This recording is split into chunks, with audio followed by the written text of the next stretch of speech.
이자소득하고 배당소득의 수입시계를 볼게.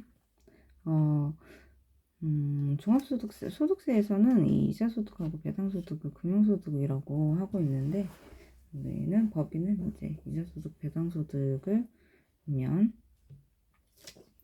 이자소득의 수입시기야. 그래서 기업회계는 발생주의야, 발생주의. 세법에서는 원칙이 소득세법상 이자소득의 수입시기에 이제 따라 이제 법인세에서 이자소득을 따로 규정하진 않고 소득세법에 이자소득이 있으니까 그거 있는 이제 수입시기를 이제 가져오는 거지, 준용을 하는 거지. 근데 이제 금융보험업법, 뭐 은행이라던가 보험사라던가 이런 데들은 현금주의, 현금을 받았을 때 이제 수입시기를 갖는 거지. 이렇게 하는 이유는 그런 거지. 실제 이런 은행이나 보험사들은 그게 주업이잖아. 근데 미납을 하는 경우들이 많이 있을 거야. 근데 그것까지 수입으로 하게 되면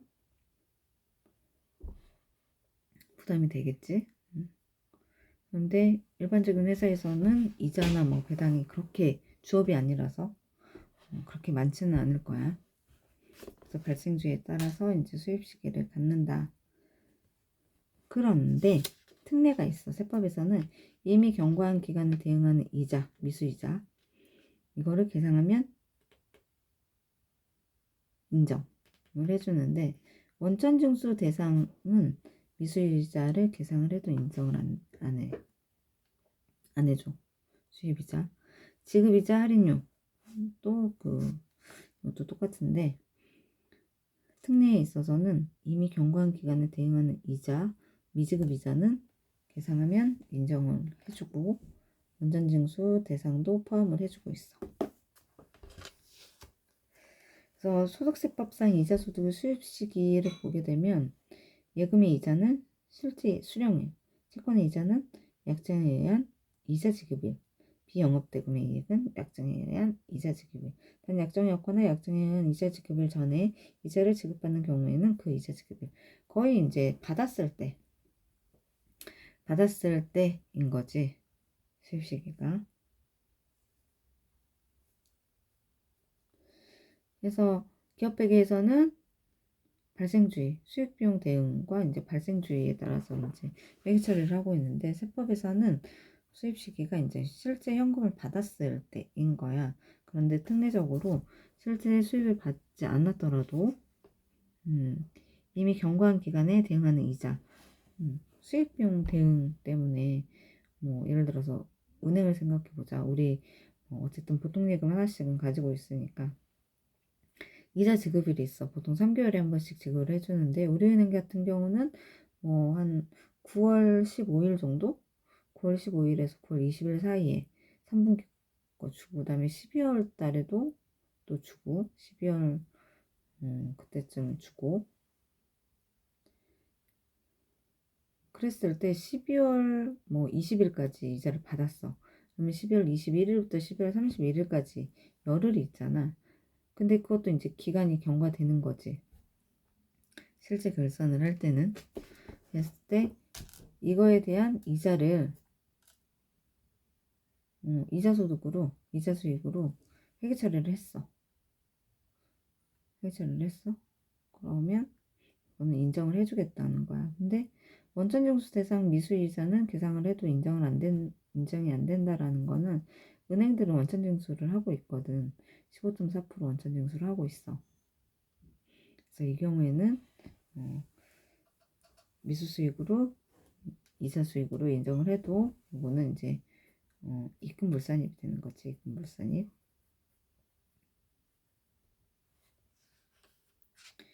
지급이자 할인료 이거는 회사에서 이자를 주는 거야. 이자 소득이 아니라 이자를 주는 거지. 은행이나 뭐 돈을 빌려준 회사한테 또는 개인한테 차입금이 발생을 하면 그거에 대한 이자를 주게 되는데 어쨌든 이때는 원천징수를 회사가 일반 개인들한테 차입금을 빌려받고 원천 징수를 하게 되면 27.5%를 하게 돼 있어. 비영업대금의 이익이라고 해가지고 27.5%를 원천 징수를 하거든. 그랬을 때 어쨌든 이 개인과 법인의 이제 거래긴 하지만 이것도 이제 기간이 경과함에 따라서 이자가 발생을 할 거란 말이지. 근데 이거는 원천 징수를 하더라도 지급이자, 그러니까 이자 비용, 이렇게 손익계산서에 그 영업의 비용으로 계상을 해놓으면 그거는 인정을 해주겠다라는 거야. 그러니까 이자를 받는 거는 원천 징수 대상 이자는 은행에서 받는 거는 인정을 안 하고, 주는 거는 원천 징수 대상이어도 이제 비용으로 송금으로 인정하겠다라는 거지. 그래서 수입이자는 입금이고 지급이자는 송금을 보는 거니까 약간 다를 수 있다.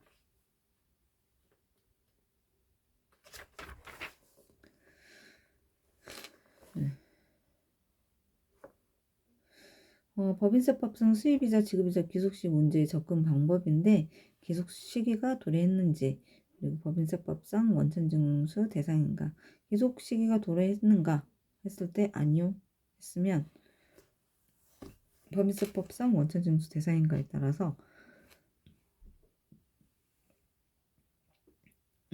원천징수 대상이면 미수이자 계상은 인정을 안 해주고, 입금이지 인정 안 해주고, 그리고 미지급이자는 계상을 했으면 인정을 해주겠다. 그런데 원천징수 대상이 아닌 미수이자면 인정을 해줘. 왜냐면 원천징수는 누군가가 세금 내는 거거든. 근데 고개이자 중에 원천징수를 안 한 거는 세금을 언제 낼지 몰라. 그래서 원천징수 안 한 거는 미수이자로 입금으로 했으면 이제 입금으로 인정을 해서 별도의 세무조정이 없고, 미지급이자도 지급 이자 비용으로 계상을 했으면 이것도 인정을 해주겠다. 송금으로 인정을 해서 세무조정이 없다.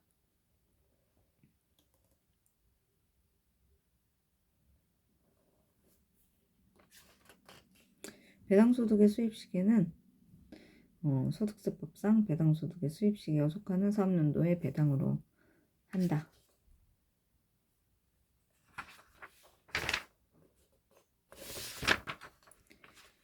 기타의 손익이 있어. 기타의 손익, 임대손익이 있는데 임대료 지급기간이 1년 초과하는가 했으면 장기이고 아니면 노면 단기. 원칙은 계약상 지급일 없으면 지급받는 날이고, 특례가 경과한 기간분을 수익 손비로 계상하면 입금 송금으로 인정이 돼. 그런데 장기면 발생주에 따라서 반드시 경과한 기간에 대응해서 손익을 인식을 해줘야 돼.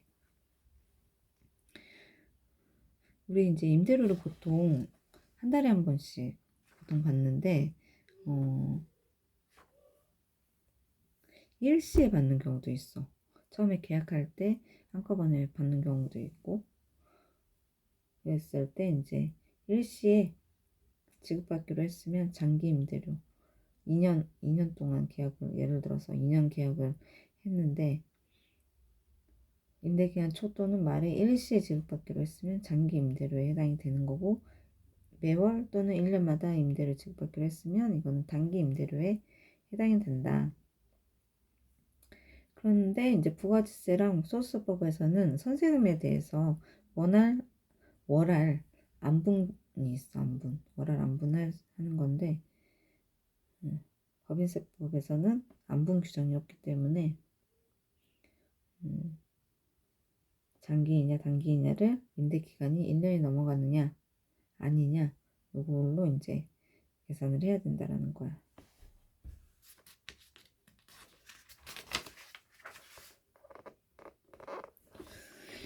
그럼 이제 기타의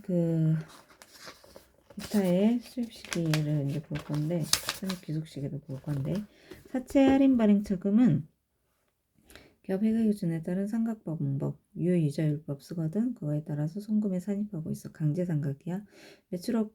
매출채권 받으러 어음을 배서해서 양도하는 경우, 배서해서 양도했다라는 거는 내가 어음을 받았는데 어떤 회사로부터 어음을 받았어. 매출대금으로. 매출대금 대신 어음을 받았지. 근데 이 어음을 또 다른 우리 매입자에다가 줄 수 있거든. 그걸 이제 배서 양도했다라고 해. 그래서 기업회계 기준의 손익 방법에 따라 관련 손익의 기속연도를 정하는데, 이제 다음의 경우에 자산유동화 법률에 따라서 보유자산을 양도하는 경우, 매출조건 또는 받을 어음을 배서 양도하는 경우는 기업회계 기준에 의한 손익인식 방법에 따라서 기속연도를 정할 수 있고, 금전 등록기 일반 업종은 뭐 손익 기속 시기 이제 일반적으로 하면 되는 거고, 소매업 등 영수증 교부 가능 업종은 그 금액이 실제로 수입된 사업연도 현금주의로 할 수 있어. 임의 규정이야. 보통 물품은 인도 기준이고, 재화는 인도 기준이었고, 용역 서비스는 진행률 기준으로 한다라고 했었는데, 금전 등록기 이 소매업 등 현금 영수증, 그냥 영수증 교부 가능 업종은 현금주의로 할 수 있다. 알 수가 없지. 현금 영수증하고 그냥 일반 영수증하고는 다른 거야. 현금 영수증은 국세청에 그 정보가 들어가는 거고, 일반 영수증은 그냥 오늘 얼마 샀는데 이제 수기로 쓰는 걸 수도 있고, 실제 돈은 안 받았을 수도 있고, 그래서 알 수가 없어.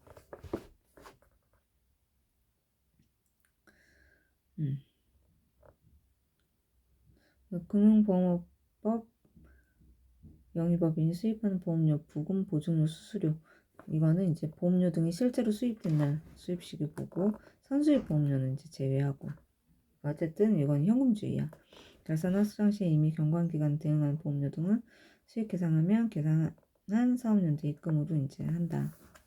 결산 확정하는데 경과기간에 보험료 등을 수익으로 넣었다는 얘기지. 그러면 이제 해당 수익으로 넣은 사업연도에 입금으로 하겠다. 리스료야. 리스 이용자가 리스로 인해서 수입하거나 지급하는 리스료의 입금과 송금의 귀속사업연도는 기업회계 기준에 따라서 하고, KIFRS를 적용하는 법인이 금융리스의 리스에 대한 리스료의 경우는 리스 기간에 걸쳐 적립 기준으로 송금에 이제 산입한다 라는 거지. 주생활금이 그 이자인데,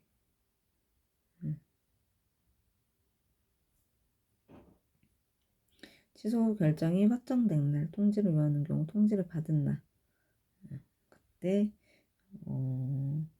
귀속 시기를 정하는 거고, 관세환급금은 수출과 동시에 환급받을 관세가 확정되면 수출 완료일, 확정되지 않으면 환급금 결정 통지일과 환급 일정 빠른 날 귀속 시기를 하게 되고, 인지세는 전자수입 인지를 차병하는 날 조문서용. 그래서 중요한 것 같진 않아, 이런 것들은.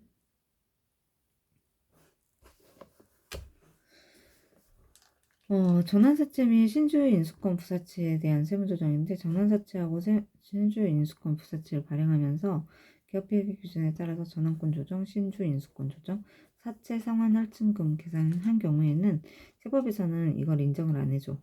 그래서 모두 세무조정을 해야 돼. 그래서 전환사채 발행을 했어. 100을 발행을 했는데 현금이 100이 들어왔어. 어쨌든 사채는 사채야. 근데 이 전환사채는 언젠가는 주식으로 전환이 될 수 있거든. 그래서 주식의 성격을 갖고 있어. 그래서 주식과 관련된 회계 처리는 송금물산이 뭐 입금물산이 이런 것들을 하지 않았었지. 했었지. 요거는 뭐 어쨌든 세법에서 인정 안 하니까. 그래서 사채 상환 할증금, 전환권 조정, 전환권 대가, 요거는 모두 송금산입. 전환권 조정은 지금 차변에 있으니까 송금산입 반대를 하는 거고, 사채 상환 할증금은 지금 대변에 있어. 그래서 유보로 줄이는 효과가 있으니까 다시 이제 늘리는 거야, 자본을. 전환권 조정은 지금 늘어난 상태이니까 줄여주는 거고, 그리고 전환권 대가도 이제 자본을 줄여놓은 상태라서 이제 이거는 이제 기타로. 그래서 전환사채 발행에 대한 세무조정은 따로 이렇게 좀 공부가 필요할 것 같아. 이 부분이 난 좀 어렵더라고.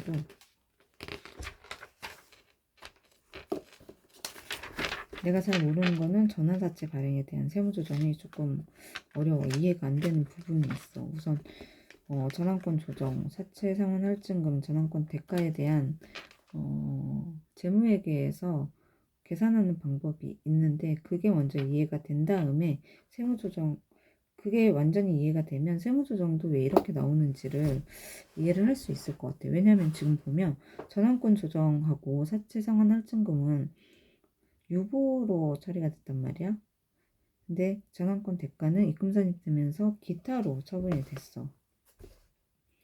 그러면 전환권 대가는 기타 자본잉여금이기 때문에 자본에 이렇게 영향을 줘서 기타로 됐나 보다. 그렇지만 어쨌든 이거는 추측하는 거고 추가적인 정보가 필요할 거라고 생각해.